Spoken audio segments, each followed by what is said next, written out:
పరిశుద్ధ నామానికి మహిమ కలుగునగాక. మొదటిగా కీర్తన ఆలోచన చూస్తాము.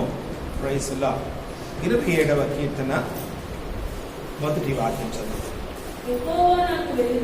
యెహోవా నాకు వెలుగును రక్షణయై ఉన్నాడు, ఎవరికి భయపడదను, యెహోవా నా ప్రాణదుర్గము. ఇక్కడ మనం చూస్తున్నాము, the Lord is my light, the Lord is my salvation, the Lord is the strength of my life. మూడు ఉన్నది. The Lord is my light, రెండవది the Lord is my salvation, మూడవది the Lord is the strength of my life. ఇలాగ చెప్పాలి. యెహోవా నాకు వెలుగాయను, యెహోవా నాకు రక్షణ ఆయను, యెహోవా నా జీవము యొక్క బలమాయను. యెహోవా నాకు వెలుగాయను, యెహోవా నాకు రక్షణ ఆయను, యెహోవా నా జీవము యొక్క బలమాయను. ప్రైజ్ ది లార్డ్, హల్లెలూయా. ఈ వాక్యములో దేవుడు ఏమంటున్నారు? ఆయనే మనకు వెలుగు, ఆయనే మనకు రక్షణ, ఆయనే మన జీవము యొక్క బలము. అంటే ప్రభు సెలవిచ్చి ఉన్నారు. ఇప్పుడు లోకములో చీకటి ఉన్నది, జనముల పైన కటిక చీకటి ఉన్నది, కానీ నీ మీద యెహోవా మహిమ ఉదయించి ఉన్నది. కనుక లెమ్ము, తేజరిల్లము, యెహోవా మహిమ నీ మీద ఉదయించి ఉన్నది, యెహోవా యొక్క మహిమ నా మీద ఉన్నది. ఓకేమా? Praise the lord. ఇప్పుడు మొదటిగా మనం ఏం చూడబోతున్నామంటే, యెహోవా నాకు వెలుగాయను, యెహోవా నాకు వెలుగాయను. ఆమేన్. యోహాను సువార్త 1వ అధ్యాయము 1 నుండి మనం చదువుతాం. యోహాను సువార్త 1వ అధ్యాయం 1వ వాక్యము. ఆది యందు వాక్యం ఉండెను, ఆది యందు వాక్యం ఉన్నది. ఆది యందు ఏమున్నదా? వాక్యం అంటే ఏంటి? వాక్యం అంటే word, the word of God. Okay. ఆది యందు వాక్యం ఉండేను, ఆ వాక్యము దేవుని యందు ఉండేను, ఆ వాక్యము దేవుడై ఉండేను. సరే, ఇప్పుడు మనము ఇలాగ అనుకుంటామే, ఆది యందు యేసయ్య ఉన్నారు, ఆ యేసయ్య దేవుని యొద్ద ఉన్నారు, ఆ యేసయ్య దేవునిగా ఉన్నారు. ఓకే, అందుకే చూడండి, ఆది యందు యేసప్ప ఉన్నారు, ఆ యేసప్ప దేవునితో ఉన్నారు, ఆ యేసప్ప దేవునిగా ఉన్నారు. రెండో వాక్యం చూడండి, ఆయన ఆది యందు దేవుని యందు ఉండేను. ఇప్పుడు ఆయన, ఇప్పుడు ఏమంటున్నది? ముందు వాక్యం అన్నారు, ఇప్పుడు సెకండ్ వర్డ్ వైపు వచ్చింది ఆయన. ఆయన అంటే ఏంటి? యేసయ్య. ఇప్పుడు ఆయన ఎక్కడ ఉన్నారా? దేవునితో ఉన్నారు. ప్రైజ్ ది లార్డ్, హల్లెలూయా. మంచిగా వినండి. ఆది యందు ఉన్న యేసయ్య, యేసయ్య దేవునితో ఉన్నారు, యేసయ్య దేవునిగా ఉన్నారు. ఆయన ఆది యందు దేవుని యందు ఉన్నారు. సరే, ఇప్పుడు ఈ యేసయ్య దేవునితో ఉన్నారు. ఇప్పుడు అక్కడ నుండి ఎక్కడ వచ్చారు? ఆమె ప్రైజ్ ది లార్డ్. 3వ వాక్యం చూస్తాము. సమస్తమును ఆయన మూలముగా కలిగెను, కలిగి ఉన్నది ఏదియు ఆయన లేకుండా కలగలేదు. అంటే అన్ని దేవుడు ఎలాగ కలుగ చేశారో, దేవుడు తన నోటి మాటని ద్వారానే సమస్తమును కలుగ చేశారు. వెలుగు కలుగునుగాక, సమస్తమును ఆయన నోటి మాట ద్వారానే కలుగజేశారు. అందుకే దేవుని యొక్క వాక్యము సమస్తమును ఆయన మూలముగా కలిగెను, కలిగి ఉన్నది ఏదియో ఆయన లేకుండా కలిగెను. Okay, that's good. Praise the lord. ఇప్పుడు ఈ వాక్యం పరలోకమందున్న వాక్యము భూలోకంలో ఎలాగ వచ్చాక ఆమె శరీరధారి వచ్చారు. సరే, ఆయన ఇప్పుడు ఇలాగ చెప్తామే, ఆయన ఆది యందు వాక్యం ఉండేను, ఆ వాక్యము దేవుని యొద్ద ఉండేను, ఆ వాక్యము దేవునిగా ఉండేను. ఇప్పుడు ఆ వాక్యం ఏమైంది చూడండి, 14వ వాక్యంలో, ఆ వాక్యము శరీరధారి అయి కృపా సత్య సంపూర్ణిగా నాలో, మన మధ్యలో నివసించు. ఆమె పెట్టినారా? ఇప్పుడు పరలోకంలో ఉన్న ఆ యేసయ్య శరీరధారి అయి కృపా సత్య సంపూర్ణిగా నాలో ఎక్కడ వచ్చేసారు? ఆది యందు దేవునితో ఉన్నారు, ఆది యందు దేవునితో ఉన్నారు, ఆమె దేవునిగా ఉన్నారు. ఇప్పుడు ఆ దేవుడు కృపా సత్య సంపూర్ణిగా నాలో. మనలో ఆయన ఏం చేశారా? నివసించుచు ఉన్నారు. Praise the lord. ఇప్పుడు చూడండి, ప్రైజ్ ది లార్డ్. ఇప్పుడు ముఖ్యమైన 2 మాటలు. 4వ వాక్యము, ఆయనలో జీవం ఉండేను. ఆయనలో జీవం ఉండేను. ఆ జీవము మనుషులకు వెలుగై వస్తుంది. ఆయనలో జీవం ఉండేను అంటే ఏంటి? జీవం అంటే ఏంటి? జీవం ఇప్పుడు ఒక మృత దేహం ఉన్నది అని అనుకోండి, మృత శరీరం ఉన్నది. దానిలో ఏముంటది? ముక్కు ఉంటది, కళ్ళు ఉంటది, అన్ని ఉంటది, కానీ ఏముండదు? కానీ ఇప్పుడు దేవుని యొక్క వాక్యం ఏముంటుందంటే ఆయనలో జీవం ఉన్నది, ఆ జీవము మనుషులకు వెలుగై ఉన్నది. హల్లెలూయా. చచ్చిపోయిన వారికి కూడా అన్ని శరీరం ఉంటది, కానీ ఏముండదు? జీవం ఉండదు. కానీ యేసయ్య ఒక వాక్యములో ఏమున్నదా? జీవం ఉన్నది, ఆ జీవము మనుషులకు వెలుగై ఉన్నది. హల్లెలూయా, హల్లెలూయా. ఇంకా దాని తర్వాత ఆ వెలుగు చీకటిలో ప్రకాశించుచున్నది. ఆ వెలుగు చేసిందా? చీకటిలో ప్రకాశించుచున్నది, కానీ చీకటి దానిని గ్రహింప ఉండను. అంటే చీకటి ఏం చేయలేము, ఆ వెలుగును ఏం చేయలేము, గ్రహింపకుండా ఉన్నప్పుడు. ఎంత చీకటి వచ్చినా కూడా వెలుగు ఉన్నప్పుడు అదేం చేస్తుంది? దాన్ని అణిచివేయలేదు. అర్థమైందా? ఆ చీకటిని అందుకే ప్రభు అంటున్నాడు, ఆయనలో ఉన్న వెలుగు, ఆయనలో ఉన్న జీవము మనుషులకు వెలుగాయను. ఆ వెలుగును చీకటి గ్రహింపకుండా ఉండేను. Praise the lord. అంటే ఏంటి? చీకటి అంటే ఏంటి? మరణము, దుఃఖము, బాధ, అంధకారము, శోధన. కానీ ఇవన్నీ వచ్చినా కూడా నీలో వెలుగు ఉన్నప్పుడు అది ఏది కూడా నిన్నేం చేయలేము, ఆవరించలేము. నిన్ను గ్రహింపకుండా నీకు ఏం చేస్తుంది? ఆ వెలుగు ప్రకాశింపచేస్తుంది. అర్థమైందా? హల్లెలూయా. అంటే ఆయనలో ఉన్న జీవం. యేసయ్య ఎందుకు వచ్చాడు? జీవం ఇవ్వడానికి వచ్చారు. ఆ జీవము పరిపూర్ణముగా ఉండడానికి వచ్చారు. సైతాన్ ఎందుకు వచ్చాడు? దొంగ. ఆయన దొంగలించడానికి, హత్య చేయడానికి, నాశనం చేయడానికి వచ్చాడు. నేను విన్నా, అంటే మన విమల అల్లుడు చనిపోయిన ఆయన ఒకటే కుమారుడు. ఆయన ఇలాగ సీరియస్ గా ఉన్నాడని వార్త విన్న వెంటనే ఆ తండ్రి గారు తన తమ్ముడు ఒక కుమారుని తీసుకొని బయలుదేరారు. అంటే ఇప్పుడే రావాలి, వెంటనే రెండయ్యా వీళ్ళు బయలుదేరి వస్తున్నారు. విజయవాడ దాకా వచ్చారు తన తమ్ముని యొక్క కుమారునితో. విజయవాడలో ఒక వార్త ఏమన్నారు? ఆయన తమ్ముడికి అప్పుడే తెలిసింది ఆయనకి కూడా కోవిడ్ వచ్చింది, కోవిడ్ పాజిటివ్ అని. వార్త ఏంటంటే ఆ పాజిటివ్ అని విన్న వెంటనే ఆయన వెళ్ళి ఉరి వేసుకొని వచ్చాడు. తన తమ్ముడు ఒక కొడుకు ఈయనతో ఉన్నారు. ఈయన తన కొడుకు కొరకు ఈయన బయలుదేరి వస్తున్నాడు. మధ్యలో ఇది తమ్ముడు చనిపోయారు. వెంటనే తనతో ఉన్న కొడుకుని నీ ఊరికి తిరిగి వెళ్ళు అని చెప్పి ఆయన పంపించేసి ఈయన బయలుదేరి వస్తున్నారు. వార్త, నీ కొడుకు కూడా చనిపోయాడు. అర్థమైందా? ఎంత ఘోరం చీకటి. కానీ యేసయ్యలో ఉన్న వెలుగు, యేసయ్యలో ఉన్న జీవము మనకు వెలుగైనది. ఇప్పుడు మనల్ని ధైర్యపరచుచున్నది ఏది తెలుసా? ఆయన ఒక వాక్యం. ఆయనే నా ఆశ్రయము, ఆయనే నా కోట, ఆయనే నా దేవుడవు, నేను నమ్ముకున్న యెహోవా ఆయనే.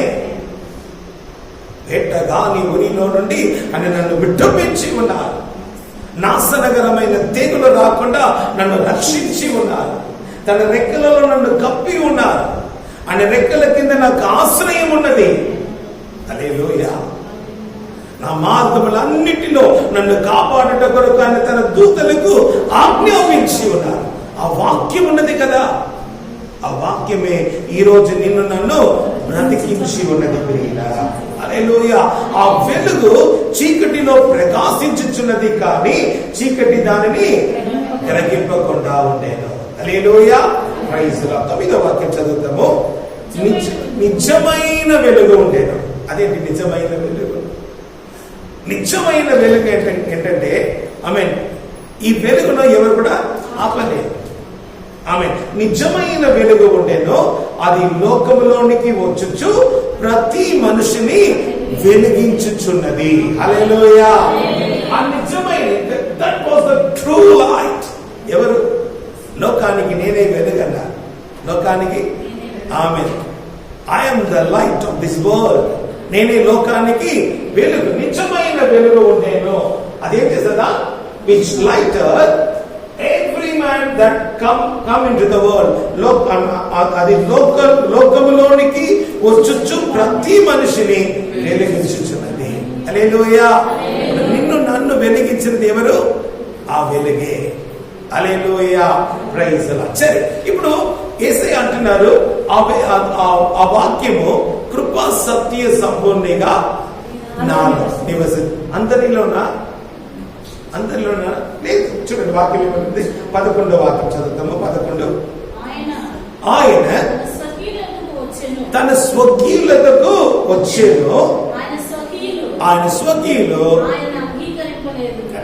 ఏం చేస్తారు? ఎవరి దగ్గర వచ్చారా? తన సొంతమైన ఆయన స్వకీయుల దగ్గర వచ్చారు. కానీ స్వకీయులు ఆయనని ఆయన క్రైస్తవుల దగ్గరనే వచ్చారమ్మా. ఆమేన్.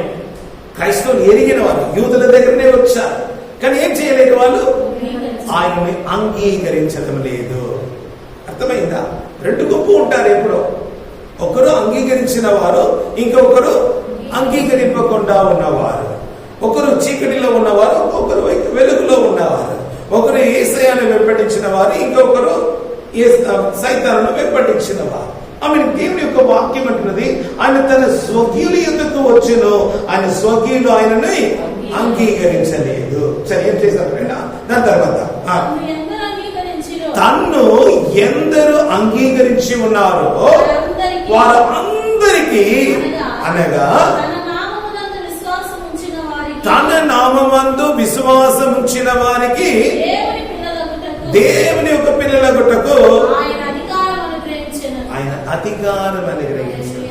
హల్లెలూయా. ఎవరికి? ఎవరు ఆయన నామమందు విశ్వాసం ఉంచి ఆయన తన సొంత రక్షకునిగా అంగీకరించి ఉన్నారో వారందరికీ దేవుని యొక్క పిల్లలగుటకు అధికారం ఇచ్చి ఉన్నారు. చెప్పండి దేవుని నేను ఈ రోజు we are the children of the Lord. మనము దేవుని యొక్క పిల్లలగుటకు దేవుడు మనకు ఏమి ఇచ్చున్నారు? అధికారం ఇచ్చి ఉన్నారు. ఆమేన్. ఇంత దాన్ని you and I are the children of God. ఎవరు అంగీకరించి ఉన్నారో వాళ్ళందరికీ దేవుని యొక్క పిల్లలగుటకు అధికారం ఇచ్చారు. వారు 14వ వాక్యం చదువుతాము. ఆ వాక్యము శరీరధారి అయి ఇప్పుడు ఎవరు అంగీకరించి ఉన్నారో అప్పుడు వారిలో ఎవరు ఉన్నారు? యేసయ్య ఉన్నారు. ఇప్పుడు యేసయ్య ఎక్కడ ఉన్నారు? బయట నుండి తలుపు తట్టుచు ఉన్నారు. ఇదిగో నా స్వరము విని ఎవరు తలుపు తీస్తారో వాని యొద్దకు వచ్చి నేను వానితోనూ వాడు నాతోనూ ఉంటారు, వాని ఇంట్లో నేనేం చేస్తాను? భోజనం చేస్తాను. ఇప్పుడు యేసయ్య ఇప్పుడు నాలో ఉన్నారు, నన్ను దేవుని యొక్క కుమారునిగా మార్చి ఉన్నారు. హల్లెలూయా. దాని తర్వాత 14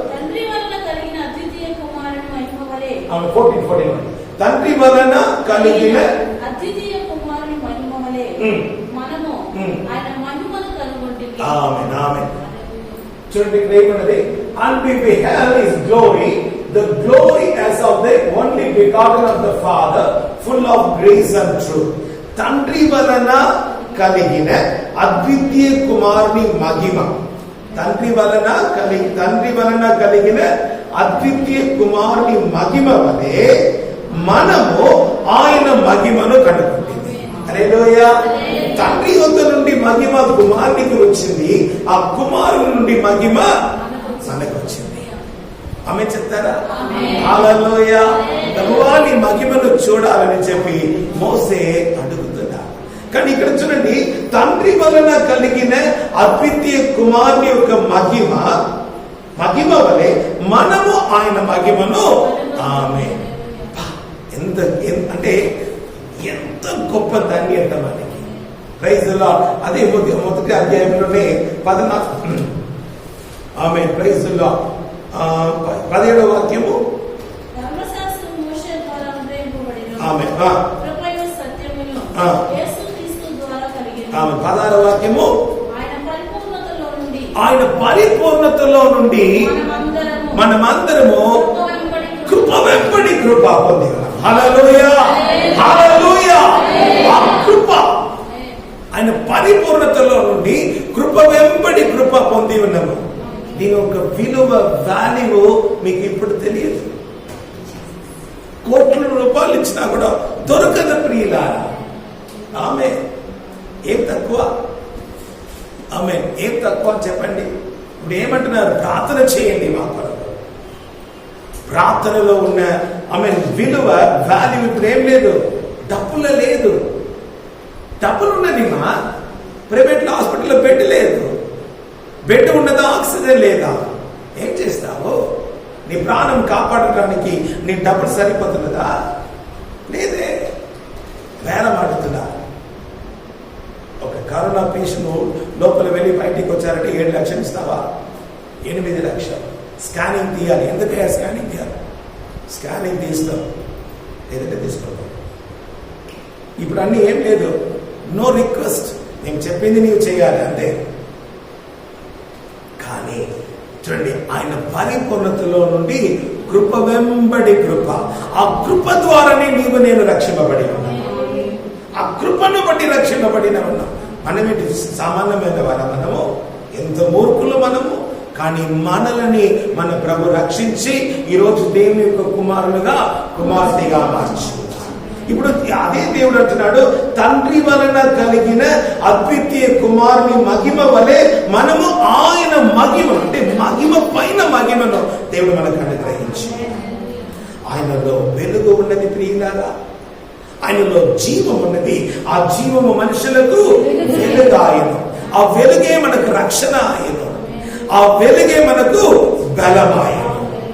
హల్లెలూయా, ఆమేన్. అందుకే దేవుని యొక్క వాక్యం మనం పాడినాం, యెహోవా నాకు వెలుగా.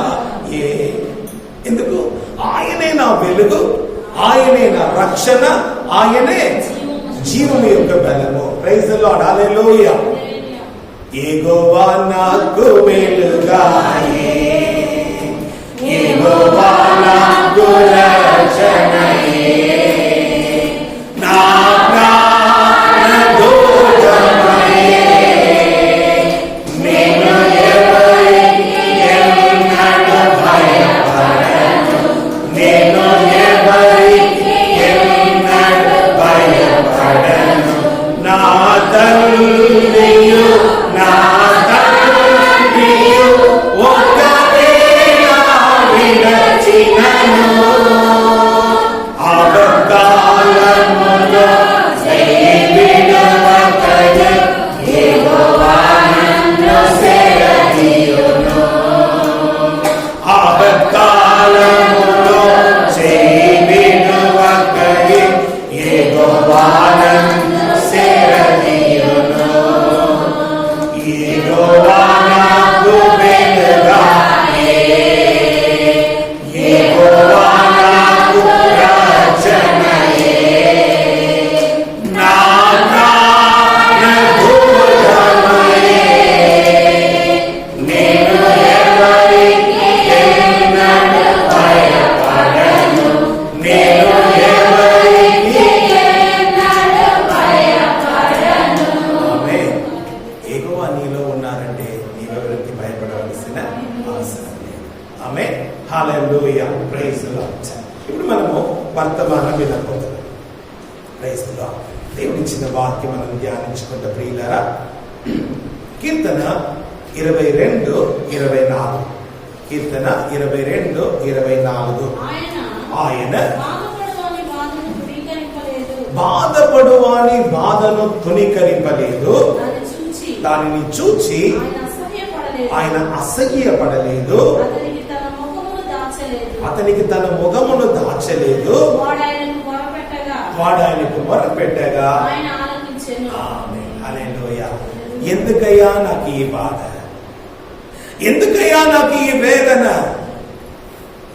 నేను మంచిగా ఉన్నానయ్యా, నేను దేవునికి భయపడిన వాడయ్యా, నేను నిజాయితీగా ఉంటున్నానయ్యా, ప్రార్థన చేస్తున్నాను, దశమ భాగం ఇస్తున్నాను, చర్చికి వెళ్తున్నాను. ఎందుకయ్యా నాకు ఈ బాధ? ఎందుకు నాకు ఈ కష్టం? ఎందుకు నాకు ఈ వేదన? అందరూ బాగున్నారే, దేవుని ఎరగని వాడు మంచిగా ఉన్నాడే, నాకు మాత్రం ఎందుకు ఈ బాధ? అవును కదా. హల్లెలూయా. దేవుడిచ్చిన మాట ప్రియులారా, ప్రభువా ఎందుకు ఈ వాక్యం? ఆమె అంటున్నది, నేను అన్ని ప్రికాషన్ తీసుకున్నానన్నా, కానీ నాకు వచ్చిందన్నా. అన్ని ప్రికాషన్ తీసుకున్నా, ఆన్లైన్లోనే అన్ని తీసుకుని ఇంటికి వచ్చినప్పుడు బయటనే పెట్టేస్తారన్నా. అన్ని ప్రికాషన్ తీసుకున్నా, కానీ ఇప్పుడు నాకే వచ్చిందన్నా. ఆమె దేవుడు అన్నారు, వాక్యం చూడండి, బాధపడువాని బాధను తునీకరింపలేదు. బాధపడుతున్నావా? నీ బాధను ప్రభు ఏం చేయలేదా? తునీకరింపలేదు. దానిని చూసి, అంటే బాధపడిన వారిని చూసి అసహ్యపడలేదు. అతనికి నా ముఖమును తాచలేదు. వాడు ఆయనకి మొరపెట్టగా ఆయన ఆలకించింది. ప్రార్థన చేసుకుంటాం. ప్రభువా, జీవము కలిగిన ఈ వాక్యమును బట్టి వందనాలయ్యా. ఈ వాక్యములో ఉన్న జీవమును రాజా మేము పొందుకుంటూ రాజా, తండ్రి రాజా, ఆ జీవము ద్వారా వెలిగింపబడుటకు రాజా సహాయం చేయండి. నీ నామమును మహిమపరచు. యేసు నామమున నా తండ్రి, ఆమేన్. ఈ బాధ ఎవరికి వచ్చింది తెలుసా? రక్షింపబడని వారికి కాదమ్మా. దేవుడి వాక్యం గురించి ఎవరితో మాట్లాడుతున్నారు? నాతో మాట్లాడుతున్నారు. ముందుగా దేవుడు అన్నారు, ఏమన్నారు? నీలో ఉన్న వెలుగును ఎలా కాపాడుకోవాలా? లూకాసు వార్త ఒకసారి మనం చదువుతాము. లూకాసు వార్త 11వ అధ్యాయము 35వ వాక్యము. కాబట్టి నీలో ఉన్న వెలుగు చీకటిమయమై ఉండకుండా చూచుకొనుము. హల్లెలూయా. జాగ్రత్తగా ఉండు. నీలో ఉన్న వెలుగు. ఇప్పుడు చూడండి ప్రియులారా, ఈ బాధపడువాని బాధను ప్రవేశించలే, తునీకరించలేదు. ఆ బాధను చూసి అసహ్యపడలేదు. పడిన వారికి తన ముఖమును దాచలేదు అని వాక్యం ఉంది. సరే, ఈ బాధ ఎవరికి కలిగింది తెలుసా? దానికి ముందున్న వాక్యం చూడండి, 23వ వాక్యము. యెహోవా యందు భయభక్తులు గలవారులారా ఆయనను స్తుతించుడి. యాకోబు వంశస్థులారా మీరందరము ఆయనను ఘనపరచుడి. ఇశ్రాయేలు వంశస్థులారా మీరందరము ఆయనకు భయపడండి. ఆమేన్. ఆయన బాధపడినవా? సో ఇప్పుడు ఎవరు బాధలో ఉన్నారు? యెహోవా యందు భయభక్తులు గలవారు. యెహోవా యాకోబు వంశస్థులారా, ఇశ్రాయేలు వంశస్థులారా. వాళ్ళు భయపడుచున్నారమ్మా, కానీ వాణిని చూసి ప్రభు అంటున్నారు, ఆమేన్, బాధపడు వాని బాధను నేను తునీకరించలేదు. ఆమేన్. ఎంత మంచి దేవుడు. కానీ ఎందుకు ప్రభు ఈ బాధ వచ్చింది? అదే మనము ఒక చిన్న కార్యములు, 3 కార్యములను ధ్యానించబోతున్నాం. Praise the lord. బాధపడు వాని బాధను ఆయన, ఇప్పుడు దివ్య బాధపడుతూ ఉన్నది. నేను చూడగా వెళ్ళిపోతున్నాను.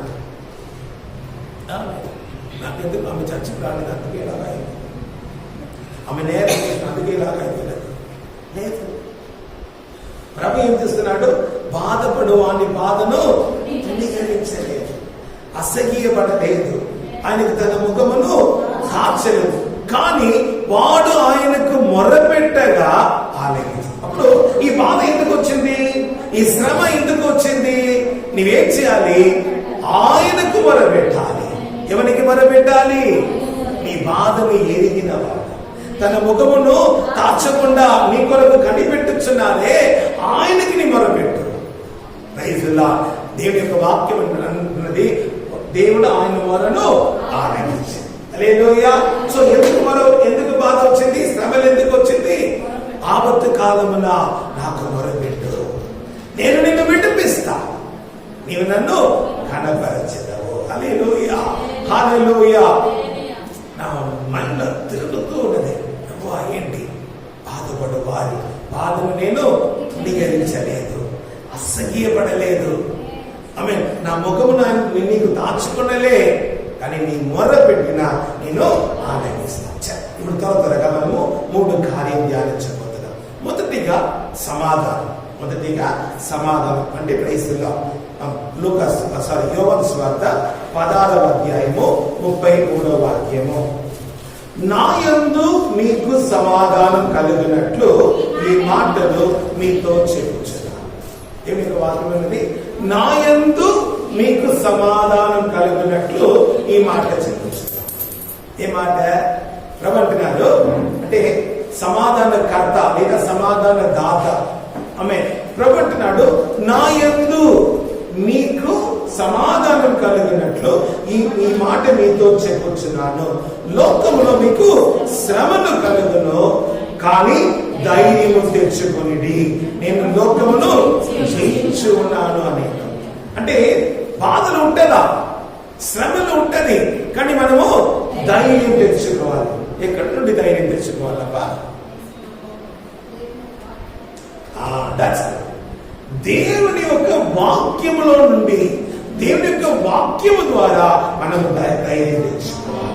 ప్రభు అన్నాడు లోకంలో నీకు శ్రమలు ఉంటది, ఆమె నాయందు నీకు సమాధానం కలిగినట్లు. ఇప్పుడు ఇంట్లో అన్ని ఉన్నది, ఏం లేదు, నెమ్మది లేదు, సమాధానం లేదు అని ప్రభు అంటున్నారు. లోకంలో శ్రమలు ఉంటది, కానీ ధైర్యం తెచ్చుకో. ఎక్కడి నుంచి ధైర్యం వస్తుంది? దేవుని యొక్క వాక్యం నుండి ధైర్యము వస్తుంది. ప్రియులారా, నేను లోకమును జయించి ఉన్నాను. లోకమును జయించిన యేసయ్య ఏం చేయగలుగుతారా? మనకు జయమును అనుగ్రహించడానికి సమర్థులు. ప్రియులారా, యోహాను సువార్త 14వ అధ్యాయము 27వ వాక్యం మనం చదువుకుంటాము. శాంతిని నేను మీకు, సమాధానము నేను నీకు అనుగ్రహించి వెళ్ళుచున్నాను. ఆమె ఏ శాంతిని? నా శాంతిని. అంటే ఆమె నా శాంతిని, ఏ సభ ఒక శాంతి ఆమె ఇప్పుడు ముందుగానే వెళ్తుంది. ఓకే, నా శాంతిని నా శాంతిని మీకు అనుగ్రహించుచున్నాను. లోకము ఇచ్చినట్లుగా నేను మీకు అనుగ్రహించడం లేదు. ఏసప్ప అన్నారు నా శాంతి మీకు అనుగ్రహించింది. ఆమేన్, హల్లెలూయా.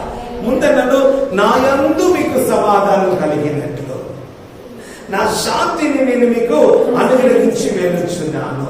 ధైర్యము తెచ్చుకొనుడి. హల్లెలూయా. మీ హృదయమును కలవరపడనీయకుడి, బెరగనీయకుడి. హల్లెలూయా, హల్లెలూయా. సో కనుక ప్రియులారా, ఈ శ్రమల ద్వారానే ప్రభు అన్నారు శ్రమలు ఉంటది, శ్రమలు లేదని చెప్పలే, శ్రమలు ఉంటది, కానీ మనం ధైర్యం తెచ్చుకోవాలి. ధైర్యం తెచ్చుకున్నప్పుడు ప్రభు అంటున్నాడు నా సమాధానమును నా శాంతిని నేను నీకు అనుగ్రహిస్తాను. రోమపత్రిక 5వ అధ్యాయము 1 నుండి 3 దాకా మనం చదువుతాము. కాబట్టి విశ్వాస మూలమున మనము నీతిమంతులముగా తీర్చబడి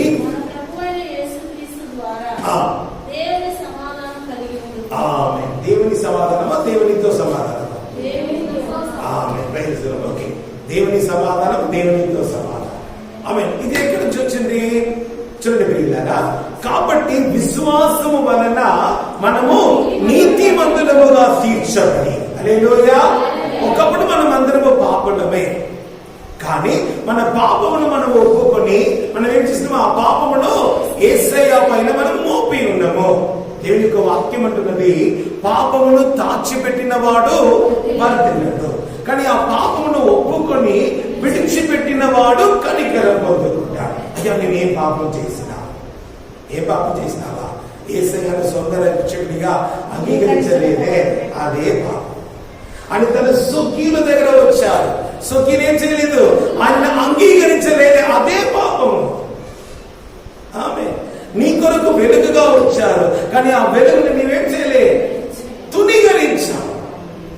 కానీ బాధపడిన నీ బాధను ఆయన తునీకరించలేదు ప్రియులారా. హల్లెలూయా.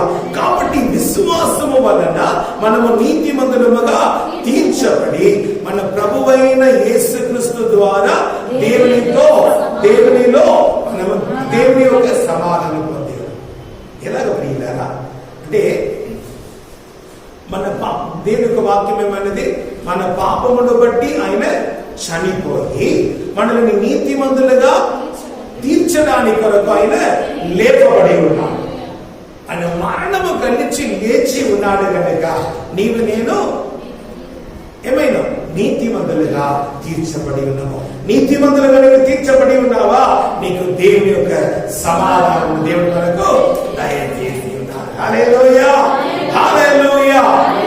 రెండవ వాక్యం చూడండి. మరియు ఆయన ద్వారా మనము విశ్వాసము వలన ఈ కృపయందు ప్రవేశము గలవారమై అందులో నిలిచి ఉండి దేవుని యొక్క మహిమను గురించిన నిరీక్షణను బట్టి అతిశయపడుతున్నాము. దేవుని యొక్క మహిమను గురించిన నిరీక్షణను బట్టి అతిశయం. ఇక్కడ నిరీక్షణ మహిమ, దేవుని యొక్క మహిమను గురించిన నిరీక్షణ. ఈ దేవుని యొక్క మహిమ మనకు వచ్చిందా? ఇప్పుడే మనం చూసినాం కదా, ఏం చూసినాము? అద్వితీయ కుమారుని యొక్క మహిమలో మనం మహిమ. ఇక్కడ అదే దేవుని యొక్క మహిమను గురించిన నిరీక్షణను బట్టి అతిశయపడుచున్నాము. అదే కాదు, శ్రమ ఓర్పును, ఓర్పు పరీక్షను, పరీక్ష నిరీక్షణను కలుగ చేయునని ఎరిగి శ్రమలందు. ఇప్పుడు నీకు మహిమ కావాలి, ఆమె. కానీ ఆ మహిమకు ముందు నీకేముంటదా? శ్రమ. ఆ శ్రమ నీకేం నేర్పిస్తుంది? ఓర్పును. ఆ ఓర్పు పరీక్షను, ఆ పరీక్ష నిరీక్షణ. హల్లెలూయా. అర్థమైందా? సో ఎందుకయ్యా నాకు ఈ కష్టము? నీకు పరలోకంలో పోయిన కష్టం లేదు, కష్టము నీ ఇక్కడితో అయిపోతుంది. Hallelujah, hallelujah. Praise the lord. Amen. ఆ శ్రమ ఓర్పును, ఓర్పు ఆమేన్ పరీక్షను, పరీక్ష నిరీక్షణను, నిరీక్షణ ఏం చేస్తుందా? ఆ నిరీక్షణ కలుగు చేయాలి. ఆమె ప్రైజ్ ది లార్డ్. కనుక ఎందుకనగా ఈ నిరీక్షణ మనల్ని సిగ్గుపరచదు. అర్థమైందా ప్రియులారా? ఆమె హల్లెలూయా. దేవుడు తన సమాధానం మనకు అనుగ్రహించి ఉన్నారు. ఈ శ్రమల ద్వారా మనకేం కలుగుతుంది? నిరీక్షణ. దేవుని యొక్క మహిమ కొరకు నిరీక్షణ. నిరీక్షణ అంటే ఆ శ్రమలు మనకు ఓర్పును, ఆ ఓర్పు ద్వారా పరీక్ష, ఆ పరీక్ష ద్వారా నిరీక్షణ కలుగుతుంది. ఓకే, ఇది మొదటి కార్యం. రెండవ కార్యానికి వస్తాం. కీర్తన 119, 107. యెహోవా, నేను మిక్కిలి శ్రమపడుచున్నాను, నీ మాట చొప్పున నన్ను బ్రతికింపు. ఏమన్నాడు కీర్తనలో? అంటున్నాడు, నేను మిక్కిలి, ఐఎమ్ అఫ్లిక్టెడ్ వెరీ మచ్. అయ్యా, నా శ్రమ ఇంత అంత కాదు. ఇలా అనితం నాకు ఉన్నది ఇద్దరు, ఒక కొడుకు, ఒక కూతురు. ఆమెకు ఉన్న బాధ పాప. ఆమెకి మాత్రమే కాదు, ఇక్కడ ఉన్న మీ అందరికీ కూడా బాధ ఉన్నది. అందుకే దేవుడి మాట, యెహోవా, నేను మిక్కిలి శ్రమ పడుచున్నాను, నీ మాట చొప్పున నన్ను. ఆయన వాక్యము ద్వారానే మనం ఏం చేయబడతామో ఆమె. ఇప్పుడు నేను దేవుడి యొక్క వాక్యమును నా చెల్లికి చెప్పిన ఆ వాక్యం ద్వారా ఏం చేస్తామే? బ్రతికింపబడినది. హల్లెలూయా, ప్రైజ్ ది లార్డ్. నేను మేము సునీల్ కుమార్ అనే ఒక అతని కొరకు ప్రార్థన చేస్తూ ఉన్నాము. దేవుని యొక్క వాక్యం వచ్చింది. నా చేతిలో నుండి ఎవరు కూడా ఆయనను అప్పగలిపలేదు. చాలు, అయ్యో కరోనాలో చచ్చిపోదని చాపురా. ఎందుకంటే దేవుడు వాక్యం ఇచ్చారు. ఆమేన్. ఏమని వాక్యం ఇచ్చారు? నా చేతిలో నుండి ఎవరు కూడా వాక్యం వచ్చినా చాలు. అదే ప్రైజ్ ది లార్డ్. యెహోవా, నేను మిక్కిలి శ్రమపడుచు ఉన్నాను, నీ వాక్యము చొప్పున నన్ను. సో నీవేం చేయాలి? ప్రార్థన చేయాలి, వాక్యము చదివి ధ్యానించాలి. ఆ వాక్యము ద్వారా దేవుడు నేను ఏం చేస్తారు? బ్రతికింపజేస్తారు. మొదటి కార్యం. రెండవ 119వ కీర్తన 71, 72. నేను నీ కట్టడలను నేర్చుకున్నట్లు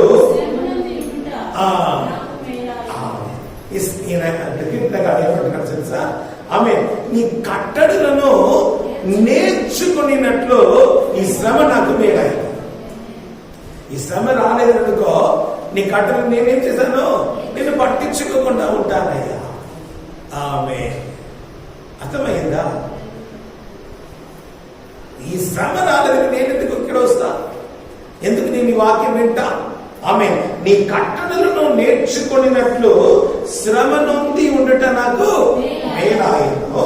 ఆ తర్వాత వేల కొలది వెండి బంగారు నాణ్యముల కంటే నీవిచ్చిన ధర్మశాస్త్రమే నాకు దొరికింది. ఏం దొరికింది?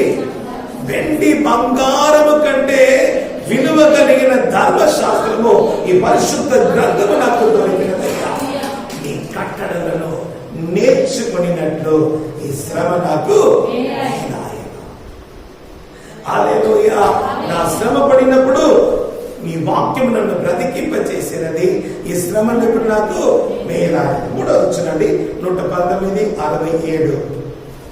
శ్రమ కలగక మునుపు నేను త్రోవ తప్పి నడిచిన ఆమె ఇప్పుడు నీ వాక్యమును అనుసరించి నడుచుకొనుచున్నా. శ్రమ రావడానికి ముందు ఏం చేసిన? త్రోవ తప్పి నడిచినామా, కానీ ఇప్పుడు ఆమె ముందు ప్రార్థన చేయడు. ఆమె ప్రాణం పోయినట్టు ఏమైంది? ఆమె గాఢాంధకారపు లోయలో నడిచాడు.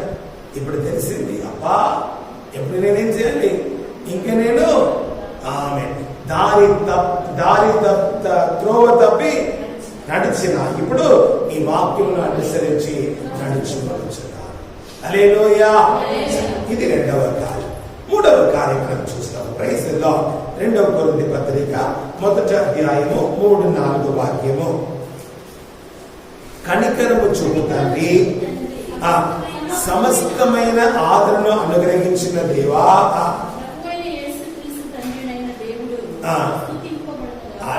దేవుడు స్తుతింపబడును గాక. ఏ దేవుడు ఆయన? కనికరము చూపు దేవుడు, సమస్తమైన ఆదరణను అనుగ్రహించిన వాడు. హల్లెలూయా.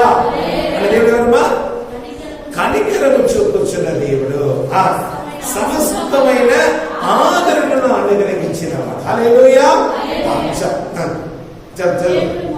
దేవుడు మమ్మను ఏ ఆదరణతో ఆదరించుచున్నాడో ఆ ఆదరణతో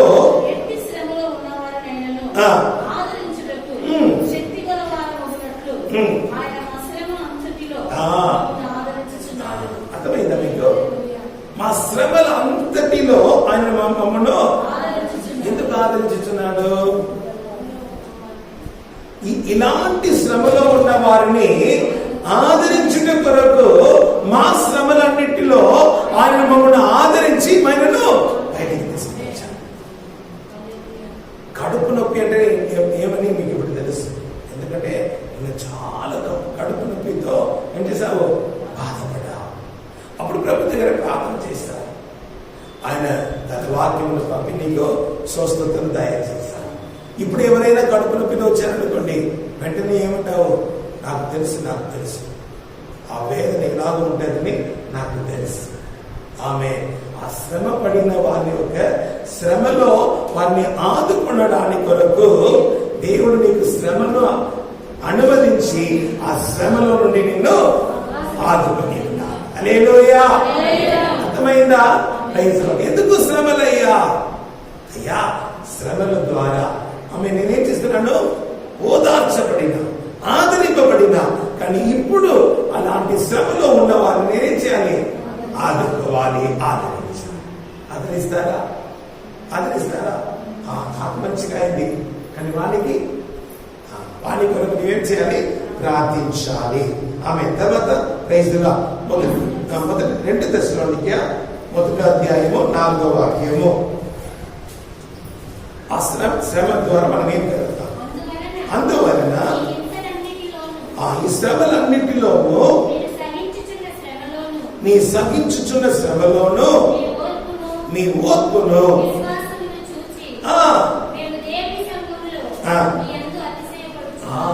హల్లెలూయా. ఈ శ్రమలన్నిటిలో, ఈ హింసలన్నిటిలో మీ యొక్క ఓర్పును, విశ్వాసమును చూసి మేమేం చేస్తున్నామా? దేవుని యొక్క సంఘములో నీ అంత అతిశయపడచ్చు. అంటే నీ కొరకు సాక్ష్యం పలుకుతున్నా. అయ్యా, వాళ్ళకి ఎన్ని హింసలు వచ్చినా, వాళ్ళకి ఎన్ని శ్రమలు వచ్చినా వాళ్ళు ఎలా ఉన్నారు? విశ్వాసంలో, ఓర్పులో వాళ్ళు నిలకడగా ఉన్నారని చెప్పి మనము మన కొరకు సాక్ష్యం పలికినట్లు ఈ శ్రమలను దేవుడు మనకు అనుగ్రహించినారు. ఆమె చెప్తామా? ఈ శ్రమల ద్వారా మనకేం కలుగుతుంది? ఓర్పు, విశ్వాసం. ఓర్పు, విశ్వాసం. ఆ విశ్వాసము ఇతరులకు ఏమైతుందా?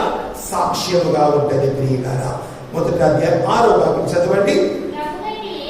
మిమ్మల్ని హింసపరచు వారికి శ్రమయు, శ్రమ పొందుచున్న మీకు మాతో కూడా విశ్రాంతి అనుగ్రహించిన దేవునికి ఉన్నాయి. మూడవ కార్యం అంటున్నాడు, నిన్ను ఎవరు శ్రమపరచుచున్నారో వాడిని నేనేం చేశాను? వానికి శ్రమను, నీకు విశ్రాంతి. హల్లెలూయా.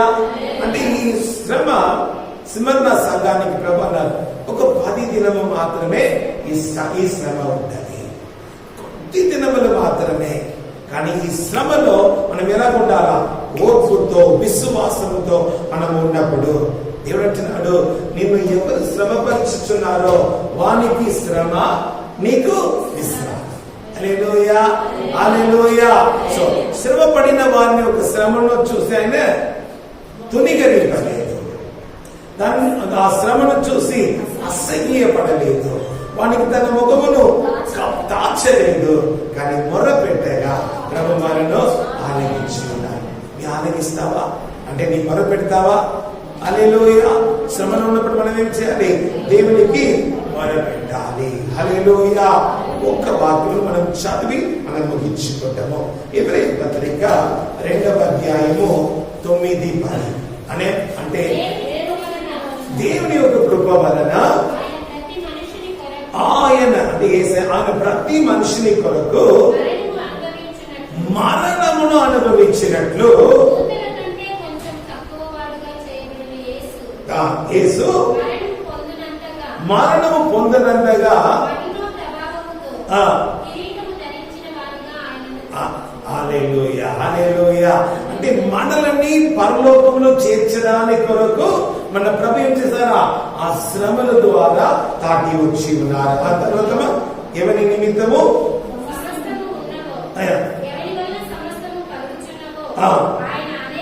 ఆయన అనేకులైన కుమారులను మహిమకు తెచ్చుచుండగా వారి రక్షణకర్తమైన యేసును శ్రమల ద్వారా సంపూర్ణంగా చేయుట ఆయనకు.